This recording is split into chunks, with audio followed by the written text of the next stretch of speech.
ஆக்சுவலாக இப்போ நான் எங்கே போய்கிட்டுருக்கேன்னா, வேர்ல்டு லார்ஜஸ்ட் சிவலிங்கா பார்க்குறதுக்கு போய்கிட்டுருக்கேன். அண்ட் இது எங்கே இருக்குன்னா, கேரளாவில் தான் இருக்குது. செங்கால் அப்படின்னு ஒரு இடத்துல இருக்குது. அண்ட் இதுக்கு நான் எங்கேருந்து வந்தேன்னா, நான் மார்த்தாண்டத்தில் தான் தங்கியிருந்தேன் நைட்டு. ஸோ மார்த்தாண்டத்துலேருந்து கேரளா பார்ட்ரு கலையக்காவல். ஸோ கலையக்காவல் வந்து அங்கேருந்து ஒன்று 2 இடம் இன்டீரியர் இடம் போயிட்டு, ஸோ அங்கேருந்து பூவார் அப்படின்னு ஒரு இடத்துக்கு போய் அங்கேருந்து எல்லாமே லிஃப்ட் டிக்கெட்டு தான் போயிருந்தேன். ஸோ இது பார்த்திங்கன்னா செம்ம இன்டீரியராக இருக்குது. என்னடா இவ்வளோ ஃபேமஸான கோயில் நிறைய பேத்துக்கு தெரியல. பட் இப்போ தான் ஒரு 5-6 வருஷமாக தான் ஆயிருக்குன்னு நினைக்கிறேன். பட் லொக்கேஷன் வந்து பார்த்திங்கன்னா ரொம்ப ரூரலான இடம் மாதிரி இருந்துச்சு. ரொம்ப இன்டீரியர் நல்லா பார்க்க ப்ராப்பர் கேரளா பார்த்த மாதிரி இருந்துச்சு. ஸோ இந்த இடத்துக்கு ஃபைனலி வந்தாச்சு. இந்த தெரியுது பாருங்கள் வெளியவே எவ்வளோ பெருசாக இருக்குதுன்னு சொல்லிட்டு. ஸோ வேர்ல்டு லார்ஜஸ்ட்டு சிவலிங்கம் அது. ஸோ இது அவார்டெலாம் வாங்கியிருக்கு. ஐ மீன் இது வந்து கின்னஸ்லலாம் இது ரெக்கார்டாக இருக்குது அப்படின்னு சொல்லியிருந்தாங்க. சரி ஓகே பார்க்கலன்னு சொல்லிட்டு வந்தேன். இது அப்படி கேரளா ஸ்டைலில் அப்படி பக்காவாக இருக்குது பார்க்குறதுக்கு. இப்போ ரொம்ப பழைய இது மாதிரி இருக்குது. பட் வெளியேருந்துலாம் பார்க்க ரொம்ப பழசு மாதிரி இருக்குது. பட் இது வந்து புதுசாக பண்ணதான் இந்த இருக்குது பாருங்கள், Guinness record, world Guinness record பண்ண. ஸோ ஆக்சுவலாக இதோட லெஃப்ட்டில் தான் பார்த்திங்கன்னா அந்த டிக்கெட் கவுண்டர் இருக்குது, லெஃப்ட் சைடு.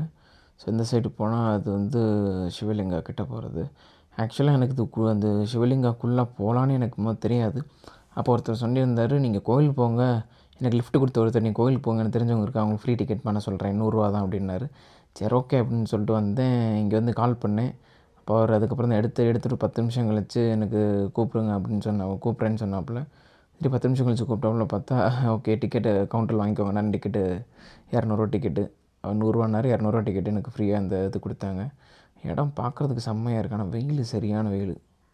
ஸோ இதுக்குள்ளே பார்த்திங்கன்னா அங்கங்கே இந்த கோயில் இது மாதிரி இந்த கோயில் சைடு அதில் என்ன ரூமாக என்னென்னு தெரியல இந்த சைடு ஃபுல்லாக.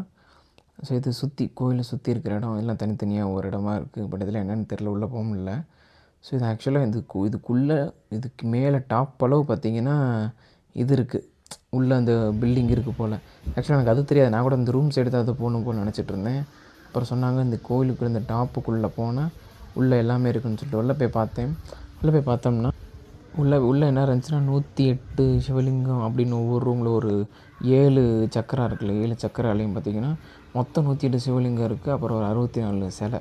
அதில் அந்த 7 சக்கரான்னு சொல்கிறோம்ல, அந்த ஒவ்வொரு சக்கராலையும் பார்த்திங்கன்னா ஒரு 16 சிவலிங்கம், அப்புறம் ஒரு 8 சிலை அப்படின்னு சொல்லிட்டு பார்த்திங்கன்னா ஒவ்வொரு ரூம்லேயும். இங்கே பார்த்திங்கன்னா ஆல் இன் ஒன் கைலாஷ்லேருந்து உங்களுக்கு எல்லாமே இந்தியாவில் என்னென்ன புனித ஸ்தலம் நினைக்கிறீங்களோ அது எல்லாமே இந்த சிவலிங்கத்துக்குள்ளே வச்சுருக்காங்க. ஆக்சுவலாக வீடியோ எடுக்க முடியாது, ஆனால் செம்ம இன்ட்ரெஸ்டிங்காக இருந்துச்சு பார்க்க. இந்த கேரளா ஸ்டைல் கட்டுறதே பார்த்தா பயங்கரமாக இருக்குது. இதுக்குள்ளே தான் போகணும். இது ஃபுல்லாக போனால் அப்படியே சர்க்கிள் மாதிரி போய்கிட்டே இருக்கும். அப்படியே மேலே போனோம்னா டாப்பில் பார்த்திங்கன்னா கைலாஷ் இருக்கும். மேலே கைலாஷில் பார்த்திங்கன்னா ஏசி ரூமை போட்டு ஃபுல்லாக பனி மாதிரி பயங்கரமாக வச்சுருந்தாங்க. எல்லாத்துலேயும் 108 சிவலிங்கம், ஒவ்வொரு இந்த சக்கரை அதுலேயும் ஒரு 16 சிவலிங்கம், 15 சிவலிங்கம், 14 ஒவ்வொரு ரூம்லேயும் ஒரு மாதிரி இருந்துச்சு. அப்புறம் ஃபுல்லாக சிலை அது ஃபுல்லாக அப்படியே இருந்துச்சு. ஒவ்வொரு இடத்துலையும் ஒரு 7-8 ரூமு, கடைசியில் கைலாஷ் இருந்துச்சு. அதுக்கப்புறம் பார்த்திங்கன்னா ஸோ அதேமாதிரி ஒவ்வொரு ரூமுக்குள்ளேயும் போகிறப்போ ஒரு 7-8 பேர் இருந்தோம். போகிறப்போ ஒருத்தர் எக்ஸ்பிளைன் பண்ணார் ஃபுல்லாக. மலையாளம் கொஞ்சம் புரிஞ்சிச்சு. கடைசியில் ஒரு சில டவுட்டு கேட்டேன் அவர்கிட்ட. தமிழ் முன்னாடி சொல்லியிருக்கலாமே உங்களுக்கு, நான் தமிழ்லையும் சேர்த்து சொல்லியிருப்பேன் அப்படின்னாரு. ஸோ இந்தியாவில் இருக்க எல்லா இடத்துக்கும் போக முடியலன்னா இந்த ஒரு இடத்துக்கு வந்து நீங்கள் எல்லாத்தையுமே பார்க்கலாம். செம்மையாக கன்ஸ்ட்ரக்ட் பண்ணியிருந்தாங்க, பார்க்கவே சூப்பராக இருந்துச்சு. இதுக்குள்ளே கூடி போனோம்னா சிவலிங்கத்தோட டாப் அளவு போயிடும். மேலே அதை பார்த்தா கீழே ஃபுல்லாக தெரியும். Mobile phone